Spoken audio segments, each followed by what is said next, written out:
Halo, selamat siang. Kembali lagi dengan saya Novita Krisnita. Di sini saya akan melaporkan bagaimana harga sayur-sayuran di pasar yang mulai melonjak naik karena suhu Jakarta yang mulai panas. Bukan cuma di Jakarta, tapi bagaimana suhu udara itu mempengaruhi beberapa daerah serta hasil panen di setiap kota yang ada. Halo pemirsa, kali ini kita akan menjelajahi pandangan anak muda terkait dukungan mereka terhadap Prabowo Subianto dan Gibran Rakabuming Raka sebagai calon presiden. Mari kita dengarkan langsung dari beberapa anak muda. Selamat sore buat mas-masnya. Saya di sini minta kesediaan waktunya. Bolehkah dengan mas siapa? Matthew. Ini mas siapa? Mas Tion. Tion. Yobis. Oke, di sini saya mau bertanya seputar pandangan anak-anak muda terhadap dukungan Prabowo Gibran sebagai presiden. Yang pertama, bagaimana pandangan kalian terhadap potensi kepemimpinan Prabowo dan Gibran sebagai presiden? Mungkin dari mas. Sebenarnya kalau menurut aku sih, aku bakal pilih Prabowo sama Gibran ya. Sebenarnya meskipun Gibran itu masih muda, tapi dia punya banyak prestasi. Dia udah sebut itu udah menjadi wali kota Solo ya. Menurut aku itu hal yang tidak gampang lah ya. Sampai jadi menurut aku dia wajib jadi presiden atau wakil presiden. Kalau dari mas ini, Kalau menurut saya sih cukup ada potensi ya, karena kan Prabowo juga udah masuk di pemerintahan Jokowi. Mungkin ke depan dia bisa nerusin apa yang udah dijalani sama pemerintahan sebelumnya, jadi bisa ada keberlanjutan lah di pemerintahan selanjutnya. kalau dari mas ini, Kalau menurut saya sih ya, Gibran sebagai anak muda bisa menjadi teladan ya kan, jarang-jarang cawapres umur 30-an dan kali ini ya membuktikan bahwa anak muda itu nggak bisa dianggap sebelah mata. Justru inilah saatnya anak-anak muda bisa berkontribusi bagi negara. Nah ini Mas Gibran ini contoh buat kita anak-anak muda. yang kedua, apakah terdapat perbedaan signifikan dalam pandangan kalian antara Prabowo dan Gibran sebagai presiden?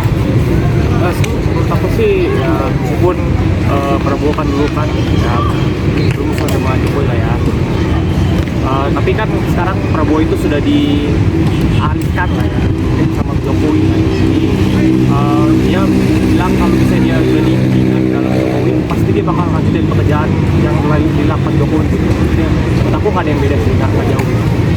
Kalau dari mas Iwan, Menurut aku juga sama, beda sih. kalau mungkin dari masnya ada yang berbeda pendapat? Kalau Dalam beberapa bulan terakhir, tren dukungan yang luar biasa dari kalangan anak muda terhadap pasangan Prabowo Gibran dalam pemilihan calon presiden dan wakil presiden 2024 semakin mencuat. Antusias yang sangat kuat ini telah menjadi sorotan menarik perhatian atas fenomena politik yang melibatkan generasi muda. Kalau menurut saya sih mereka justru bisa saling berkolaborasi walaupun di usia yang berbeda. Mereka tetap menurut saya bisa melanjutkan program-program pemerintah sebelumnya. Terima kasih buat waktunya. Halo pemirsa, saya Novita Tataleta. Hari ini saya akan menanyakan ke beberapa anak muda di sini tentang bagaimana pengaruh budaya Korea yang mempengaruhi tren fashion di kalangan anak muda Indonesia.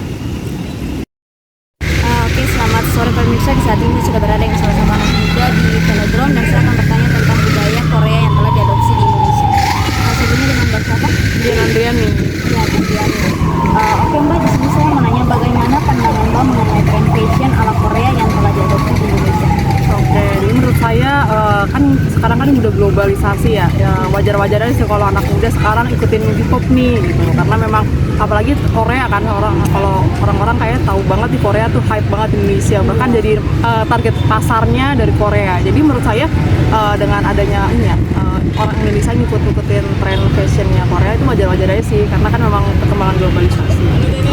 Yang berikutnya, Apakah Mbak sendiri melihat perubahan dalam preferensi fashion sejak adanya pengaruh budaya Korea? Wah, tentu menurut saya kelihatan banget ya, signifikan sekali kalau dilihat sejak tahun 2000, mungkin paling kelihatan tuh 2014 sampai sekarang ya 2023 ini kelihatan banget perkembangannya Korea ini ya, fashion Korea gitu. Apalagi kan K-pop itu udah berkembang banget di Indonesia, jadi banyak banget orang anak-anak muda yang ikut-ikutan nih, mungkin bajunya ikutan Korea, bahkan sekarang banyak banget brand-brand yang ikut ini mengadaptasi model Korea gitu. Nih, mumpung aku kayak yang kepikiran satu lagi. Oke.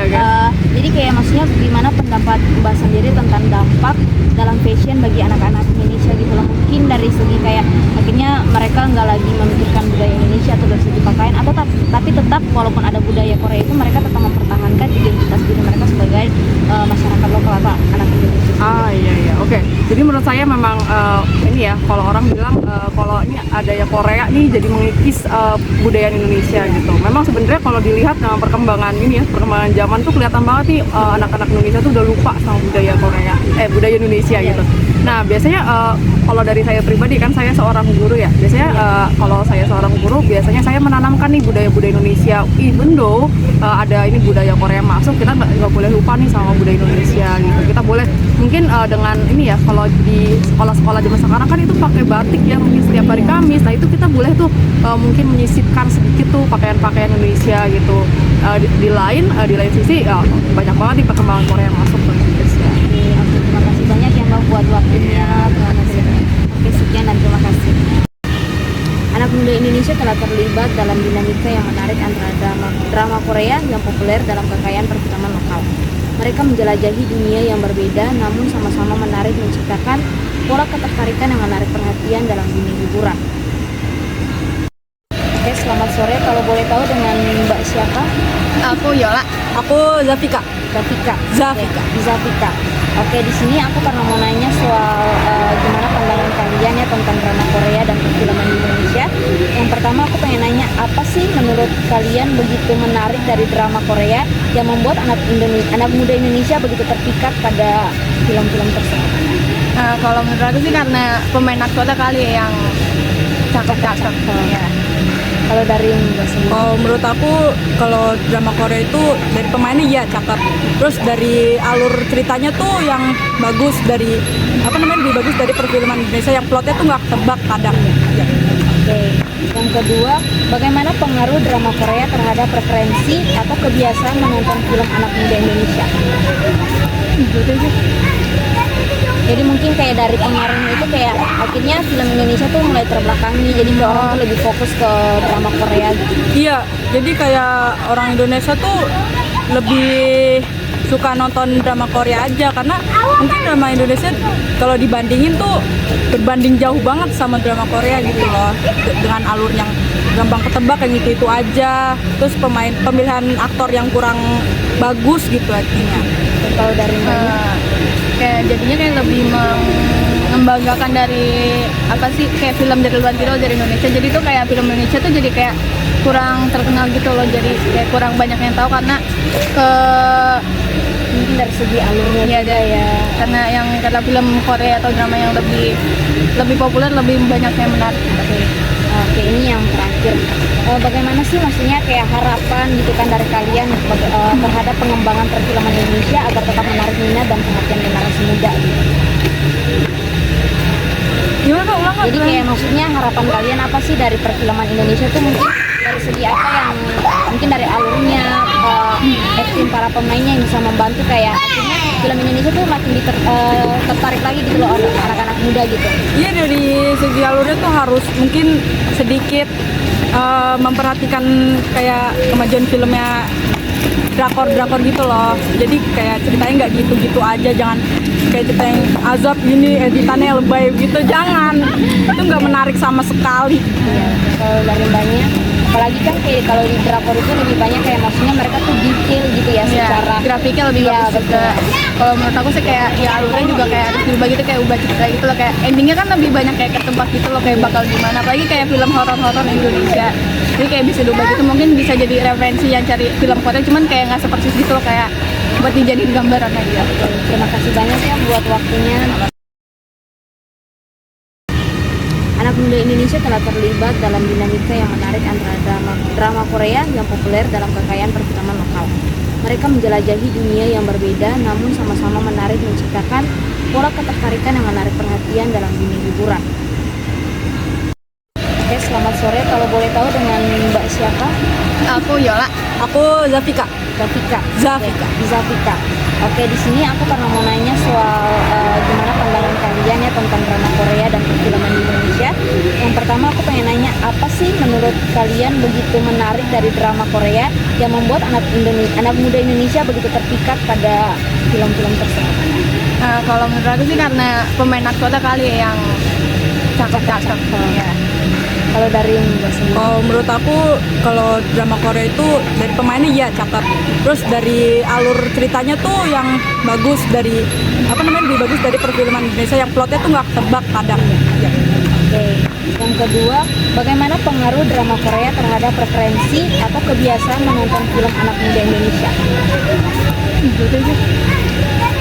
Jadi mungkin kayak dari pengaruhnya itu kayak akhirnya film Indonesia tuh mulai terbelakangi, jadi orang tuh lebih fokus ke drama Korea gitu. Iya, jadi kayak orang Indonesia tuh lebih suka nonton drama Korea aja, karena mungkin drama Indonesia kalau dibandingin tuh berbanding jauh banget sama drama Korea gitu loh, dengan alur yang gampang ketebak yang itu aja, terus pemilihan aktor yang kurang bagus gitu artinya. Kalau dari Kayak jadinya kayak lebih membanggakan dari kayak film dari luar gitu dari Indonesia. Jadi tuh kayak film Indonesia tuh jadi kayak kurang terkenal gitu loh, jadi kayak kurang banyak yang tahu karena mungkin dari segi alurnya ya, juga ya. Karena film Korea atau drama yang lebih populer, lebih banyak yang menarik. Oke, ini yang terakhir. Bagaimana sih maksudnya kayak harapan gitu kan dari kalian terhadap pengembangan perfilman Indonesia agar tetap menarik minat dan perhatian generasi muda gitu? Gimana ulang? Jadi kayak maksudnya harapan kalian apa sih dari perfilman Indonesia tuh, mungkin dari segi apa yang mungkin dari alurnya, acting para pemainnya yang bisa membantu kayak akhirnya film Indonesia tuh makin tertarik lagi gitu loh anak-anak muda gitu. Iya, dari segi alurnya tuh harus mungkin sedikit memperhatikan kayak kemajuan filmnya drakor gitu loh. Jadi kayak ceritanya nggak gitu-gitu aja, jangan kayak cerita yang azab gini editannya lebay gitu, jangan. Itu nggak menarik sama sekali. Ya, kalau dari Mbaknya, apalagi kan kayak kalau di drakor itu lebih banyak kayak maksudnya mereka tuh detail gitu ya, secara grafiknya lebih bagus juga. Kalau menurut aku sih kayak ya alurnya juga kayak harus dirubah gitu, kayak ubah cerita gitu loh, kayak endingnya kan lebih banyak kayak ketebak gitu loh, kayak bakal gimana. Apalagi kayak film horor Indonesia, jadi kayak bisa diubah gitu, mungkin bisa jadi referensi yang cari film Korea, cuman kayak nggak seperti gitu loh, kayak buat dijadiin gambaran aja. Terima kasih banyak ya buat waktunya. Halo pemirsa, saya Nikita Tataleta. Hari ini saya akan menanyakan ke beberapa anak muda di sini tentang bagaimana pengaruh budaya Korea yang mempengaruhi tren fashion di kalangan anak muda Indonesia. Oke, selamat sore pemirsa. Di saat ini saya sudah berada dengan salah satu anak muda di Velodrome dan saya akan bertanya tentang budaya Korea yang telah diadopsi di Indonesia. Sebelumnya dengan Mbak siapa? Andriani. Ya, Andriani. Oke Mbak, di sini saya mau nanya bagaimana pandangan Mbak mengenai tren fashion ala Korea yang telah diadopsi di Indonesia. Oke, jadi menurut saya kan sekarang kan udah globalisasi ya, wajar-wajar aja sih kalau anak muda sekarang ikutin K-pop nih gitu, karena memang apalagi Korea kan kalau orang-orang kayak tahu banget di Korea tuh hype banget Indonesia, bahkan jadi target pasarnya dari Korea. Jadi menurut saya dengan adanya ini ya, orang Indonesia ngikutin tren fashionnya Korea itu wajar-wajar aja sih, karena kan memang perkembangan globalisasi. Yang berikutnya, apakah Mbak sendiri melihat perubahan dalam preferensi fashion sejak adanya pengaruh budaya Korea? Wah, tentu menurut saya kelihatan banget ya, signifikan sekali kalau dilihat sejak tahun 2000, mungkin paling kelihatan tuh 2014 sampai sekarang ya 2023 ini kelihatan banget perkembangannya Korea ini ya, fashion Korea gitu. Apalagi kan K-pop itu udah berkembang banget di Indonesia, jadi banyak banget orang anak muda yang ikut-ikutan nih, mungkin bajunya ikutan Korea, bahkan sekarang banyak banget brand-brand yang ikut ini mengadaptasi model Korea gitu. mumpung aku kayak yang kepikiran satu lagi. Oke. Jadi kayak maksudnya gimana pendapat Mbak sendiri tentang dampak dalam fashion bagi anak-anak Indonesia gitu loh. Mungkin dari segi kayak akhirnya mereka nggak lagi memikirkan budaya Indonesia atau dari segi pakaian, atau tapi tetap walaupun ada budaya Korea itu mereka tetap mempertahankan identitas diri mereka sebagai masyarakat lokal atau anak Indonesia. Iya, oke. Jadi menurut saya memang ini ya, kalau orang bilang kalau ini ada ya Korea nih jadi mengikis budaya Indonesia gitu. Memang sebenarnya kalau dilihat dengan perkembangan ini ya, perkembangan zaman tuh kelihatan banget nih anak-anak Indonesia tuh udah lupa sama budaya Korea, budaya Indonesia gitu. Nah biasanya kalau dari saya pribadi kan saya seorang guru ya. Biasanya kalau saya seorang guru biasanya saya menanamkan nih budaya-budaya Indonesia. Even though ada ini budaya Korea masuk, kita nggak boleh lupa nih sama budaya Indonesia gitu. Kita boleh mungkin dengan ini ya, kalau di sekolah-sekolah zaman sekarang kan itu pakai batik ya mungkin setiap hari Kamis. Nah itu kita boleh tuh mungkin menyisipkan sedikit tuh pakaian-pakaian Indonesia gitu. Di lain sisi banyak banget di perkembangan Korea masuk ke Indonesia. Oke, terima kasih banyak ya Mbak buat waktunya. Terima kasih. Oke, sekian dan terima kasih. Dalam beberapa bulan terakhir, tren dukungan yang luar biasa dari kalangan anak muda terhadap pasangan Prabowo Gibran dalam pemilihan calon presiden dan wakil presiden 2024 semakin mencuat. Antusias yang sangat kuat ini telah menjadi sorotan menarik perhatian atas fenomena politik yang melibatkan generasi muda. Kalau menurut saya sih mereka justru bisa saling berkolaborasi walaupun di usia yang berbeda. Mereka tetap menurut saya bisa melanjutkan program-program pemerintah sebelumnya. Terima kasih buat waktunya. Halo pemirsa, kali ini kita akan menjelajahi pandangan anak muda terkait dukungan mereka terhadap Prabowo Subianto dan Gibran Rukabuming Raka sebagai calon presiden. Mari kita dengarkan langsung dari beberapa anak muda. Selamat sore buat mas-masnya. Saya di sini minta kesediaan waktunya. Bolehkah dengan mas siapa? Metio. Ini mas siapa? Mas Tion. Tion. Yobis. Oke, di sini saya mau bertanya seputar pandangan anak-anak muda terhadap dukungan Prabowo Gibran sebagai presiden. Yang pertama, bagaimana pandangan kalian terhadap potensi kepemimpinan Prabowo dan Gibran sebagai presiden? Mungkin dari mas. Sebenarnya kalau menurut aku sih aku bakal pilih Prabowo sama Gibran ya. Karena sebenarnya meskipun si Gibran masih muda, tapi dia punya banyak prestasi. Dia udah sebut itu udah menjadi wali kota Solo ya. Menurut aku itu hal yang tidak gampang lah ya.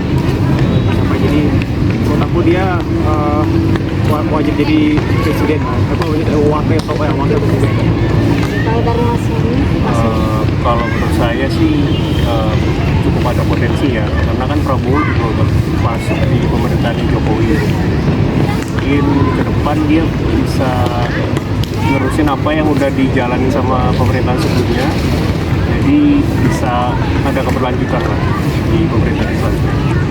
kalau dari mas ini, Menurut saya sih ya, Gibran sebagai anak muda bisa menjadi teladan ya kan. Jarang-jarang cawapres umur 30-an, dan kali ini ya membuktikan bahwa anak muda itu nggak bisa dianggap sebelah mata. Justru inilah saatnya anak-anak muda bisa berkontribusi bagi negara. Nah ini Mas Gibran ini contoh buat kita anak-anak muda. yang kedua, apakah terdapat perbedaan signifikan dalam pandangan kalian antara Prabowo dan Gibran sebagai presiden? Menurut aku sih ya, meskipun Prabowo kan dulu kan ya belum sama Jokowi lah ya. Tapi kan sekarang Prabowo itu sudah dialihkan lah ya sama Jokowi lah. Jadi dia bilang kalau misalnya dia sudah diinginkan dalam Jokowi, pasti dia bakal lanjutin pekerjaan yang lain dilakukan Jokowi gitu. Jadi menurut aku nggak ada yang beda sih, karena